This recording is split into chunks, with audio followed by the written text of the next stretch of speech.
Welcome to Hockey Nights in Vegas. My name is Eddie Rivkin. I'm joined as always by Joe Payne of the Las Vegas and Advisor. And this week we have a very special guest, one of our very good friends, one of the smartest hockey guys in all of Las Vegas, Steve Carp. Steve, thanks a lot for doing this. We're going to talk all things Golden Knights. We're basically at the 2/3 poll, 19 games left. The Golden Knights are 4 games out of first place with 2 games in hand. Do you like their chances, Steve, to finish first, or do you think there's still a pretty steep mountain to climb?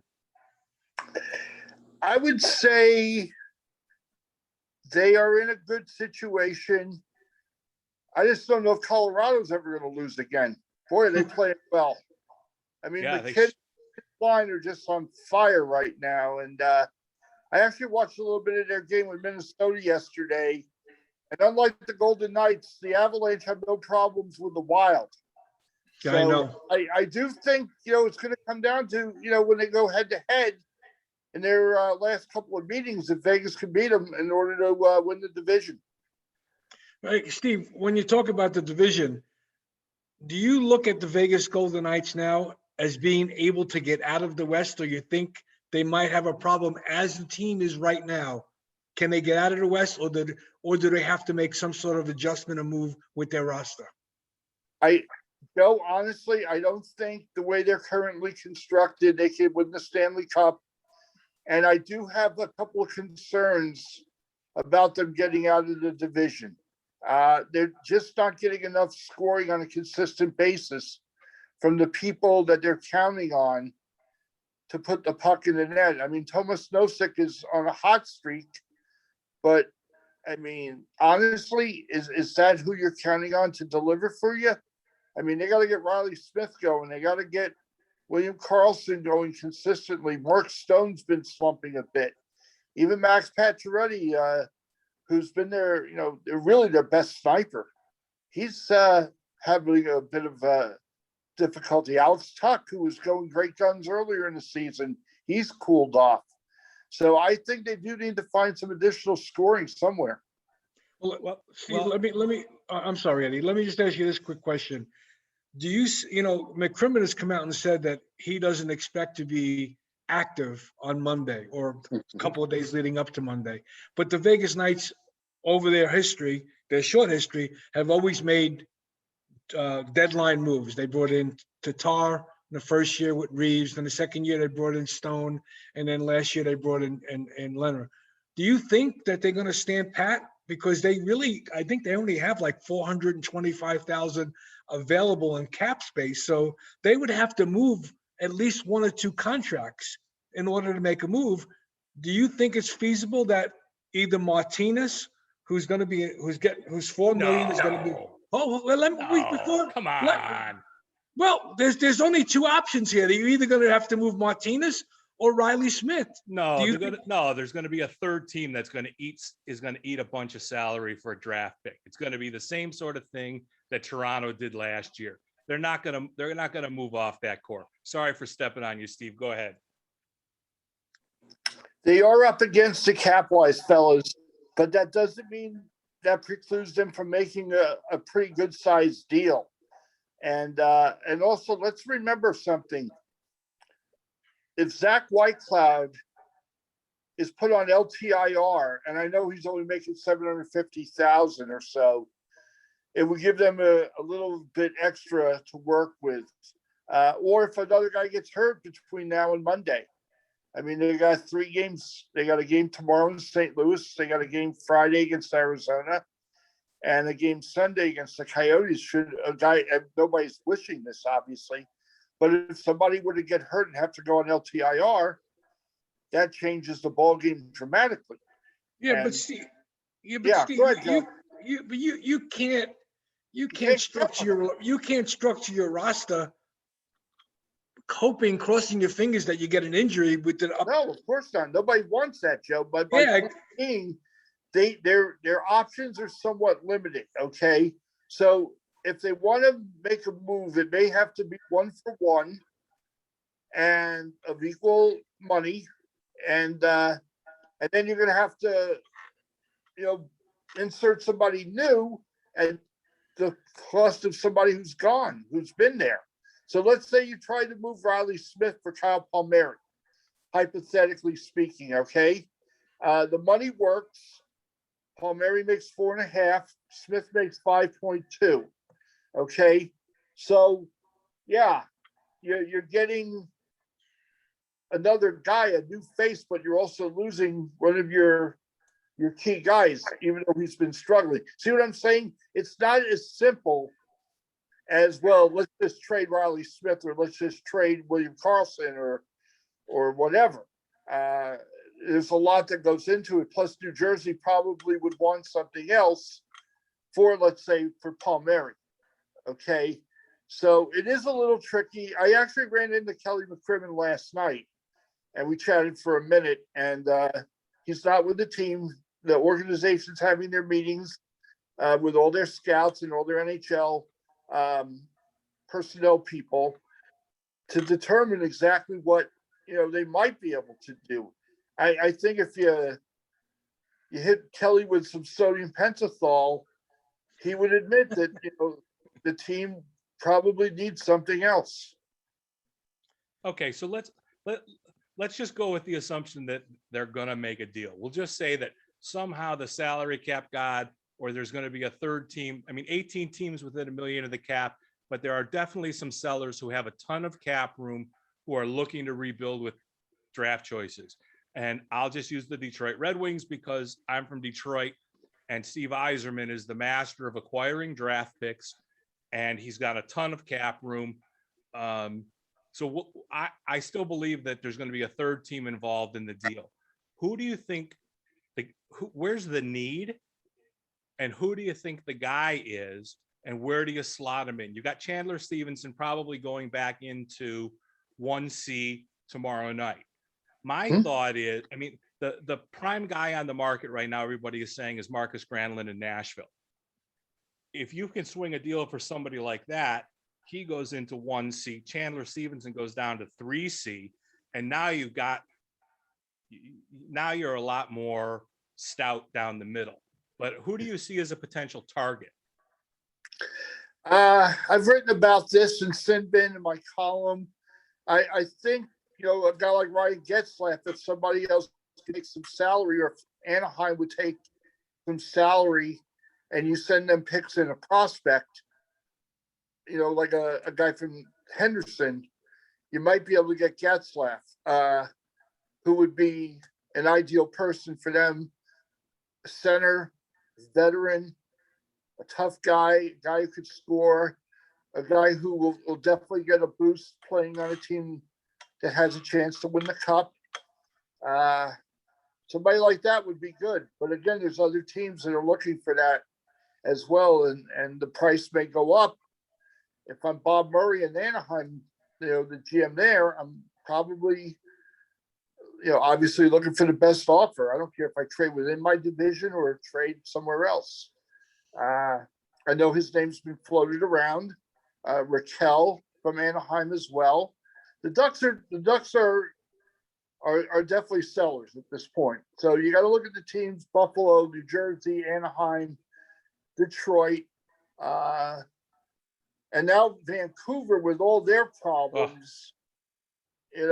Maybe you could get Tyler Toffoli or somebody like that. You're not getting Nate Schmidt back, and he happens to be one of the few guys who isn't not sick. Positive. I'm talking about Nate. So who knows? It's a game of liar's poker right now. The Knights always play things very close to the vest. That's been George McPhee's MO since the day he became GM, and now he's the president. And of course, he'll have to sign off on whatever moves get made. And even Bill Foley may be in on it as well, but that's a lesser concern. Right now, I think, the Knights maybe are looking from within. Peyton Krebs's junior season ends in 3 weeks. I don't think there's going to be a Memorial Cup because they haven't even played the OHL. And it wouldn't make sense to have a Memorial Cup without an OHL representative. So Peyton Krebs could come back. He's under contract already to the Golden Knights. He can play a couple games in Henderson just to kind of get his footing again at this level of hockey. And then the Knights can have him ready for the playoffs. And perhaps he provides some offense for them. The problem with Peyton Krebs is he's an unknown quantity at the NHL level. Okay, let's wrap up this part of the conversation with two questions. Steve, yes or no, do the Knights make a deal? And if they do, does a player on the existing roster leave? Yes and yes. Joe? I think Riley Smith is going to be. I think Riley Smith goes. I mean, he's got 13 points. Who do you call it? Nick Hague's got more points than Riley Smith, if you can believe that. Riley Smith's only got like 13 or 14 points, and Marchessault and Carlson have like 27 points. So he's on a line that's producing somewhat. I mean, they're not producing like they did the first year. I think Riley Smith's expendable, and because of his salary and the fact that he only has 1 year left at $4.2 million, he's movable right now, in my opinion, and that frees it up a little bit. Now, Steve, the other question to you is that did the Knights make a mistake bringing Leonard in last year? You know, Joe, that's a tough call because given Marc Andre Fleury's injury history, they had to improve their goaltending. They had to. Now, Fleury, you know, to his credit, has stayed healthy and he's played exceptionally well. Give or take a game or two where he stunk it up. I'm thinking the LA game the other night, last week, and Leonard, you know, being hurt with a concussion this year. So I think it's important to have two good goalies. We've said from day one, how can they afford $12 million in goaltenders? Okay, so here we are at the trade deadline. Fleury's going to have 1 more year at $7 million. There aren't many teams in the league that could even take that on right now, much less a year from now. Nobody wants to take on salary. See, here's the problem with the trade deadline, guys. Everybody is cap strapped right now. The cap is flat. It's not. It's 81 million plus. It's going to stay that way for the foreseeable future. A lot of teams are up against it, and therefore they're kind of hamstrung as to what kind of moves they can make. All right. So let's say, you know, somebody wants Taylor Hall from Buffalo. He's not playing tonight against New Jersey. Palmieri apparently is. All right. Taylor Hall's making $8 million, but he's a UFA. So if you take him on for the rest of the year as a rental, okay, but you still got to fit him in under your cap. The Islanders, my team, they can do that because Anders Lee is out with his $7 million. They can afford Taylor Hall if they want to do that. I think they would prefer to try to move for Palmieri, who's making $4.5 million. And that certainly would fit their budget better. Plus Lou Lamoriello drafted when he was still in New Jersey, and then he left for Toronto. So he never really got to deal with Palmieri. The point I'm trying to make in all this is that trades are going to be trickier because of the cap and one other factor. Seattle and the expansion draft are looming. You're going to lose a player. Some teams like the Rangers, Joe, your team, are going to lose a goaltender probably. Might be Georgiev. I don't think it'll be Shesterkin, but it might be. So what do you do if you're the Rangers? You're not making the playoffs, or it doesn't look like you're going to make the playoffs. Do you make a big trade and trade, you know, Georgiev to a team and save yourself the Seattle thing and leave Case Kincaid vulnerable to the draft because you have to let a goalie, you know, be available. And other teams are dealing with skaters and defensemen and stuff. So you might see moves made that way. And then compounding the situation is what's going on in Vancouver and all of Canada, you know, with this new strain in British Columbia and also throughout the country where the vaccination rate is slower and slower. You're not getting as many people vaccinated. I don't know if the teams have been vaccinated yet. I don't know if they were allowed to jump the line. But, I mean, there's issues that go beyond money here. And, and Steve, you bring up an excellent point, and I just want to throw something out there. It's a long shot. You bring up the Rangers, who have two goaltenders who they pretty much like, and they have a ton of cap space. They have enough cap space, and I know this is a long shot.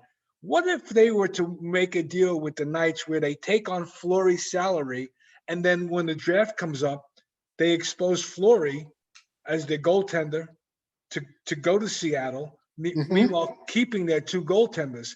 Is that? I mean, everybody in Vegas is going to be up in arms because nobody wants to see Fleury go. But is that a possible solution where they work a deal with the Rangers where they take Fleury and take his salary, and then they expose Fleury to reunite with Gallant up in Seattle? Well, you're pretty sure Gallant's going to be the coach, eh? I'm not you don't so think sure so? about that. I'm not so sure about that. But how about the scenario for about Fleury going to the Rangers? Here's the problem, Joe. He's got a list of teams he will only agree to go to. I don't know if the Rangers were on that list. He and Alan Walsh, his agent, have never made public the list of teams he would be agreeable to be traded to. Now, if the Rangers are on that list and they're willing to go with Oscar Dansker, Logan Thompson as the backup to Leonard, and they hope that Leonard doesn't get hurt, okay. But what happens if they get through the first round? Or they get through the second round and now they're in the final four, and in game 2, Fleury pulls a hammy or hurts his shoulder and he's out for the rest of the season. Do you want to try to win the cup with Logan Thompson? That's not going to happen. You and I both, and Eddie, all three of us know that. Well, this is why I don't believe they're going to trade either of their goaltenders, which, of course, if they did one or the other, that, from a cap perspective, they're good because we're talking $12 million, 7 for Fleury, 5 for Leonard. Right. So from a financial standpoint, yes, they could pull that off, but they would want a lot in return, wouldn't they? I mean, they're going to want more than, a Ryan Getzlaf. Who would the Rangers send back to Vegas for Fleury, Joe? They're not getting Zibanejad. They're not getting Panarin. Those are the guys, that Vegas would want. They know, Kakko. He's on the taxi squad. Lafreniere, they're not trading him. He's their future. How about Fox on the back end? Not enough. Talking about trading your best defenseman. Wow. On a team where defense is hurting. I don't think Adam Fox is in the conversation, to tell you the truth, Joe. I mean, okay, then what about Chris? What about Chris Kreider? I don't know what Kreider's situation is in terms of his term and his salary. His speed. I mean, he's just as fast as Stevenson and Tuck. No, Kreider would be a fine fit physically on the Golden Knights.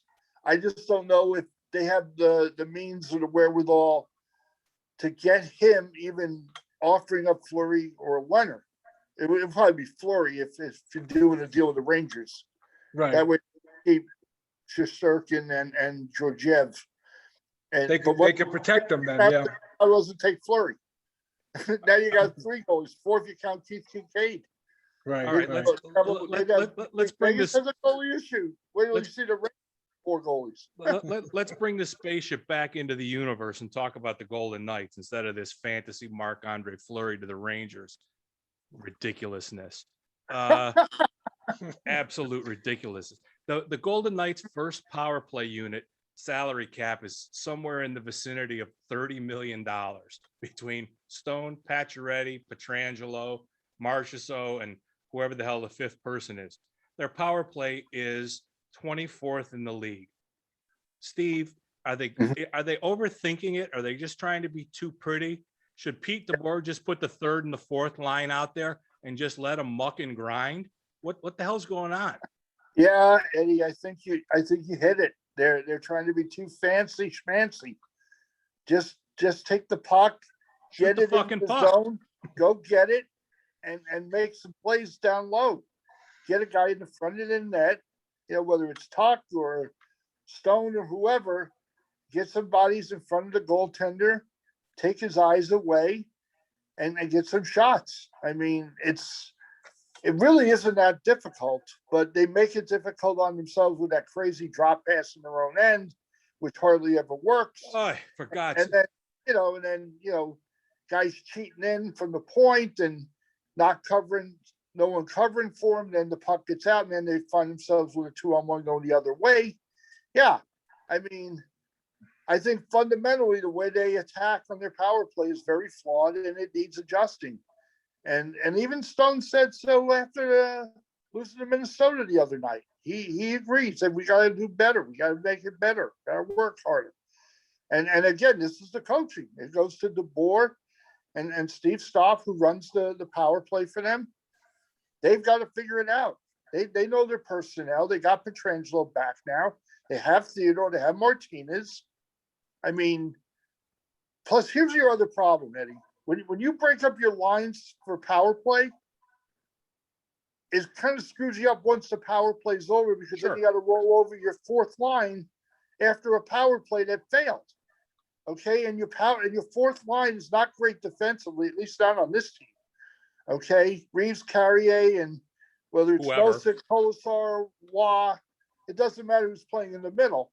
They're not great defensively, and especially in their own end. All right, and they give you virtually nothing offensively. So it's a huge drop off as you try to reset your lines after a failed power play. So there's kind of a double whammy to all of this. Yeah, the power play sucks. And two, after that they have yet another offer, they're throwing out a fourth line or maybe their third line, and it's not working. I think, and Joe and I have laughed about this in the past, they should take 75 and they should put them at the top of the crease and tell them, don't move. Well, Whatever remember Gallant happens, tried don't that. move. What? Gallant You did remember that. Gallant tried that. Gallant tried. Listen, it was sick. I can tell you, if I thought about it, 10 teams who have put a big guy in the front of the net to cause nothing but it forces the defense to break up the box, right? It causes a disruption. It isn't at clicking at 24th in the National Hockey League. It can't hurt to put Revo in the front. Well, they tried it with Alex Tuck, but he doesn't stay there. No, he long. doesn't. He goes drifting He along. Corner, no, he heads to the corner to try to win a 50-50 puck. When someone like Pacioretty or Carlson or whoever is out there, Marchessault, that's their job. So I get where you're coming from. If Reeves had maybe better hands, I'd say that's a good idea. Although, he's shown a proclivity to be able to tip a puck in and redirect it. Okay. Yep. I'm not saying he's a total stiff, and everything. That's the whole idea of getting, somebody to the front of the net. Tip ins, take the goalie's eyes away, try to create some havoc. Reeves can do all of those things. And be immovable. Yeah. Exactly. Yeah, Reeves is hard to move out. You're right. He's a big, strong guy. Absolutely. Go ahead, Joe. Hey, Steve, the brain trust of McCrimmon and McPhee have been known to overcook their rookies, so to speak. In other words, give them more time probably than they really need. Mm-hmm. But with Glass, are they rushing him through? And is it hurting his development? Is he not ready right now? And did they put themselves in a bind when they got rid of Stasny and thought Glass would be able to fill that hole for a lot less money? Are they rushing Glass in at the wrong time? I don't know if it's a rush, Joe. I think it's a slower development than they were hoping for. Let's remember, Cody Glass has been hurt going back to juniors when he was playing in Portland, when he hurt his knee. Then he hurt his knee again last year, and he's had a shoulder issue. So he's not fully healthy all the time. This year, he has been, but his confidence has taken a hit. He's played on, I don't know how many different lines he's been with. He's been with. He's played on three. He's played on all three of the 4 lines he's played on. Right, he's played right. He's done, except he didn't play with Smith and March or so. So yeah, he's played on 3 of the 4 lines, and 5-on-5 he has not contributed much. He's okay in the power play. Now you got Stevenson coming back tomorrow night. He's going back to his line. So what do you do with Cody Glass? You put him back in Henderson. You could maybe trade him. Do you wave the white flag on Cody Glass? I think really? you know what, that would be I think that's doing a disservice to him. I understand that they're in win now Not mode about with Eddie, 3 cups. it's about the team. You're trying to win a cup. I understand. It's a business. This isn't, a personality thing or a friend thing or a like me thing. Trying to win. So what's the return? Here's a crazy one. I'll throw this out to you. If you want to move Cody Glass, move him for Nolan Patrick, who played for Kelly McCrimmon and Brandon, who's had his set of issues health-wise with Philadelphia, but is also underachieved. Maybe changes the scene help both players. I'm just saying, money-wise, you could do it because their salaries are relatively close. I think Patrick makes a little bit more because he was the number 2 pick overall in that same draft as Glass, by the way, from 4 years ago. So I'm not saying they should do that. I'm saying it's an option if you want to, just move him, or you make him part of another trade with another team. Do you think, Steve? Do you think that maybe the Knights should have sent Glass to Montreal instead of Suzuki? Well, yeah, hindsight being 2020, absolutely. But Yeah. but look, they moved Brandstrom to Ottawa, and he can't crack the lineup there. Yeah. And All right, he has not played very well since the trade, and you could argue that what the hell were they thinking moving Brandstrom? Right. Remember, this was before they knew that they had guys who could play in White Cloud, Haig, and Coughlin. Those guys were not ready established NHL players either at that time. Right. But they were willing to move Brandstrom to get Stone. And I would say that's worked out pretty well for the Golden Knights. Remember, not every trade you make is going to be a winner. Moving Tatar, Suzuki, and get Pacioretty and all the other things you had to give up to get Pacioretty.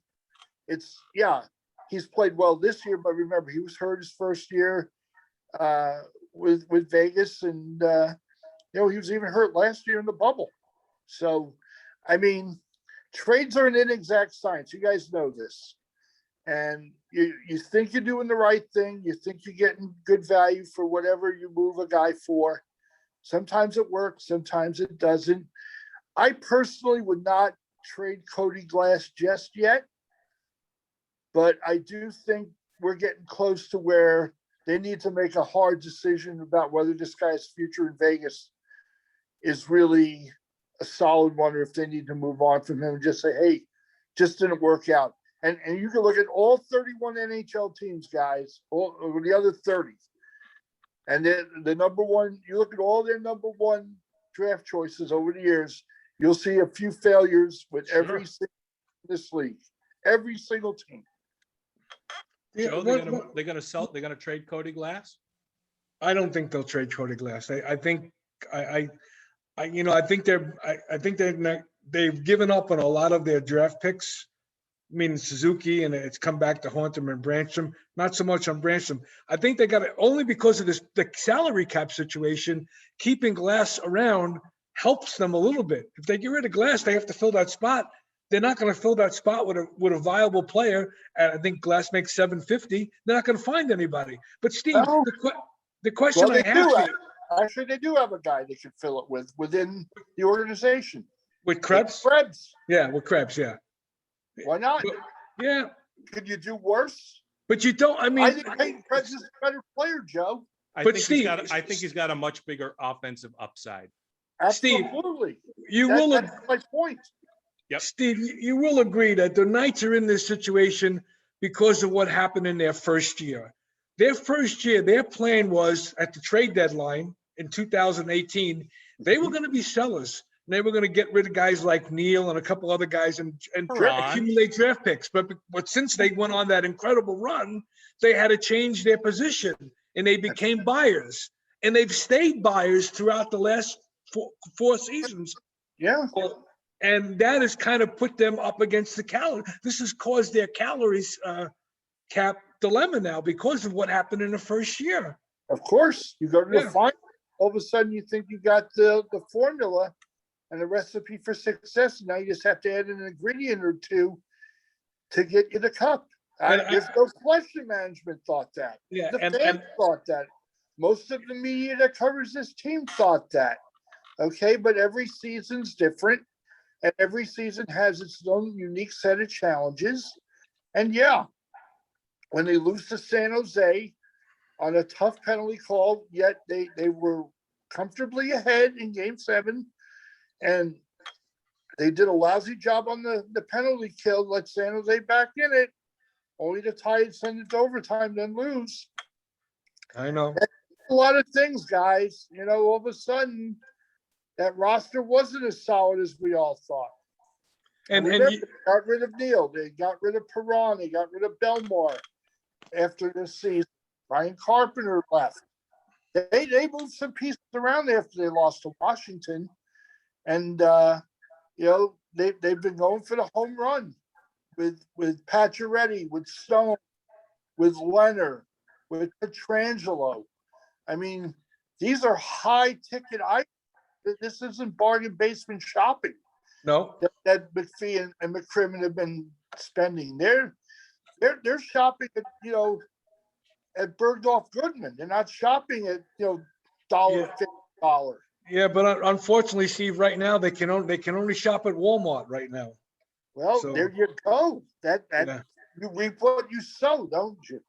Yeah. Ultimately, that's you know, and you and I had this discussion two games ago in the press box that when they renegotiated Fleury's contract to reward him to get him, that they got them to the finals, that was unnecessary, and that's put them in a bind because that's the extra $2 million that they could probably have right now. They would have about $2.5 million available at the trade deadline, which they don't have now because they rewarded all these guys with renegotiating contracts and all that. So yeah, as smart as McPhee and Fleury, they re-upped Shea Theodore, they re-upped Tuck, Schmidt, Carlson, Schmidt when he was still here. Right. I mean, you know, a lot of guys got taken care of after year one. You know, while they let go of a few guys, they also took care of a lot of guys. They're what they thought would be their core going forward in the next few years. So. Well, we can't really worry about what they did. Let me ask you this, Steve. Is their winning window starting to close a little bit? The cup window with the flat cap of 81.5 this year. And since it's already been announced that the cap is going to be flat for next year, is that window starting to close just a little tiny bit with everybody getting a year older and them getting buried on the cap? It is, but I'll give you this. Their average age, I think, is 28.7 or 8 years old. It's one of the older teams in the league, believe it or not. And it's hard to believe, but it is. But they've got some young guys in the system. I go back to Peyton Krebs. I go back to White Cloud, Haig, Coughlin. If you want to throw Coulsar, it's not, you know, Glass. I mean, they've got guys who are not old that could, you know, be part of a reboot, not a rebuild. And I think that's what they're kind of trying to avoid is a rebuild. Yeah, a rebuild in this city? No, I said devastating. To avoid one. Right. No, you're right. Right. If they have to reboot, you know, with a couple pieces, I think everyone can live with that because that's what the expectations are. I mean, that's the reality, I guess. Yeah, I mean, Joe and I have talked about this at length. If there comes a time, and we suspect at some point there will, where this team is not a prime cup contender, this city will turn on them in 0 seconds flat. They turned on the UNLV Rebels. They've turned on everybody here. And this is a very fickle maiden, this city. I don't believe it to be any different. You know, a reboot, yes. Can they plug in? Yeah, it's good. They have some kids in the pipeline. The kids in Henderson are playing really well. They are. They are. And they've guys who can play. I think they look at that, and those are potential bargaining chips for the end of the week and early, on Monday. And there are teams that are looking to get younger and cut salary. And so if you send, someone like Lucas Alvarez or Dylan Sakura or Jimmy Schultz. Jimmy Schultz would be a good name. Or Dylan Ferguson, maybe if a team's needing some goaltending, although he's not ready to play full-time NHL minutes, in my opinion. They've done a good job of doing their AHL due diligence, if you will, with the Silver Knights. But look, I mean, let's see where this all goes. I mean, we're painting a kind of a grim picture here, and I don't know that it needs to be there just yet. Let's see what transpires in the coming months. They are going to make the playoffs, or they should. Now, if the unthinkable happens, this team somehow would have missed the playoffs. Oh boy! Then we're talking a whole different story here. You're going to see a lot of heads rolling, and it may be at the top as well. But I don't think that's a scenario we can realistically envision. I think winning last night was good. Putting the brakes on the 3-game winless streak, I thought that was important. And they have a chance. Look, they played well against Arizona. St. Louis is really struggling right now. They have a chance to kind of keep pace with Colorado here and solidify that number 2 spot. And maybe, Minnesota goes into a little tailspin late, and they don't stay third and they wind up 4th. If Vegas had to play Arizona or LA, I think they would prefer that over playing the Wild. Don't you guys think? I think that the Vegas Golden Knights would prefer to see anybody but the Minnesota in the first round. Yeah, I mean, even Colorado, I think they feel more comfortable playing the Avs than they would the Wild. Oh, I think every team has a team that really has gives their them number. trouble. Yeah. Joe, you would agree the Golden Knights are a better matchup for Colorado just because they're a bigger, meaner team than Colorado, and they can slow the game down. And they've proven so far this year that when they slow the game down, they can beat them. Yeah, I was just going to ask Steve if he had a preference, who would he want to see Vegas play in either the first or second round? Would it be Minnesota or Colorado? Obviously, you want to face Arizona, and don't count San Jose out there. They're only a couple points behind. Yeah. They're playing well too now. All of a sudden Marty Jones is playing like Marty I know. Oh, that's okay. When Marty Jones gets here, but we're okay if he starts against us. So that's the importance of finishing first in this division right now, Steve, is that you get a chance to play the 4th place team, which will be either Arizona, San Jose, or maybe St. Louis, and those teams, or Arizona. So you've seen that you can pretty much dominate or have the best of it against those 4 teams. It's the Minnesota-Colorado matchup that's going to cause the problem, and that's why I think Vegas is going to have trouble getting out of division. You'll have to see them at some point, Joe. If you're serious about winning this thing, you're going to have to play either or both to get to where you want to get to. Right. But so let me ask you this question. You can't worry about it. You just got to prepare for whoever you're going to play in the first round, win the first round, and then, whoever you play in the next round, you take them on, and you try to get by, find some scoring that, consistently, and hope you have a good goaltending. That's the formula. Let's just go one step ahead of ourselves here. If Vegas happens to get out of the West and they get down to the Final 4, are they the favorite to win the Cup? No. Because they're scoring. You can't count on them. offensively to deliver. And I also think defensively, they've got some holes in their overall game that I think teams like Tampa can exploit, maybe even Toronto or Winnipeg. I'll tell you what, Winnipeg to me is a dangerous team right now. I don't know if they'll be dangerous come, June when this thing starts to kind of lock in, or early July. But, there's some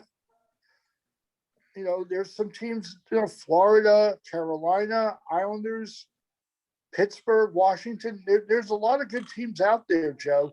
No, I understand that. And I think, while the Knights certainly belong in the conversation, I do think they have some flaws that can be exploited. Eddie and I respect your opinion, so I'm going to ask you a question. I'm going to put you on the spot. Give me the final 4 teams, and then give me the final 2 teams, and give me the Stanley Cup winner. Wow. Oh, boy. I haven't given this a whole lot of thought, but I'll say Well, let me give you the easy one, I Steve. want to like my team, but losing Anders Lee is huge. I don't know if the Islanders can get there without him. Depends on who they get. If they get someone like Paul or Palmieri, they could be in the mix. But Winnipeg could be there. I think whoever wins that second round between Vegas and whoever, Colorado or Minnesota, will be there, obviously. I like this Florida team. I'm gonna stay with Florida. And in the other division, oh boy, the goaltending sucks. This Pittsburgh and Washington, and the Islanders goaltending is good. All right, I'm gonna throw my team in. I'll throw the Islanders in, and then so you have Islanders and Winnipeg. You got Islanders and Winnipeg. I don't know, Joe. The Islanders goaltending is good enough, and they could get to the cup. You know what? Then you got Tampa as well. I think Florida or Tampa are going to wind up. I think this thing's going to wind up staying in the state of Florida. Just without having a chance to really think a whole lot about it. I don't think the Knights will get there. Okay. Unless they make a couple of moves and change the way they're constructed. Well, we'll know in about 5 days. Not good enough because it's currently constructed to hoist the cup. Right. We'll see. Eddie, Go ahead, Joe. Go ahead, Joe. Answer your own question. Oh, answer my own question? And then I'll go last. I think Colorado comes out of the West. I think Toronto comes out of the Canadian division, and I think Tampa Bay comes out of the other division, and I believe Washington. And I think it'll be Washington against Tampa Bay, and Toronto against Colorado. Okay. Do we know how the Final Four is gonna break? Is it gonna be East versus West? Do we know how that is? I'm not sure. I thought it was by points, but maybe I'm wrong. Okay, so who do you got, Joe? Tampa, Toronto, Colorado? Colorado, and Have a little chalk with your dinner, why don't you? And who's the fourth? I said the Washington. Washington? Washington. All right, and then who wins the cup? How hard is it? It's hard to repeat. So you're going to take Tampa? No, I think the Capitals come back and win the cup. That's my pick. I think Washington will With win that lousy goaltending. Wow. Okay. Yeah. Okay. I'm gonna take Tampa. I'm gonna take Winnipeg because Toronto, they just don't defend well enough. And when the ice gets small and the playoff muck gets in there, Winnipeg's a bigger team. And as much as what's his face? Connor Hellebuck is a significantly better goalie than Marc Andre Fleury. Just ask him. Yeah, he said that. He'll be sure to tell you how much a better goalie than Fleury he is. Yeah, he lost in 5 games too, yeah, by the way. But I think that Winnipeg's bigger, and when it comes down to playoffs, so I'll take Tampa. I'll take Winnipeg.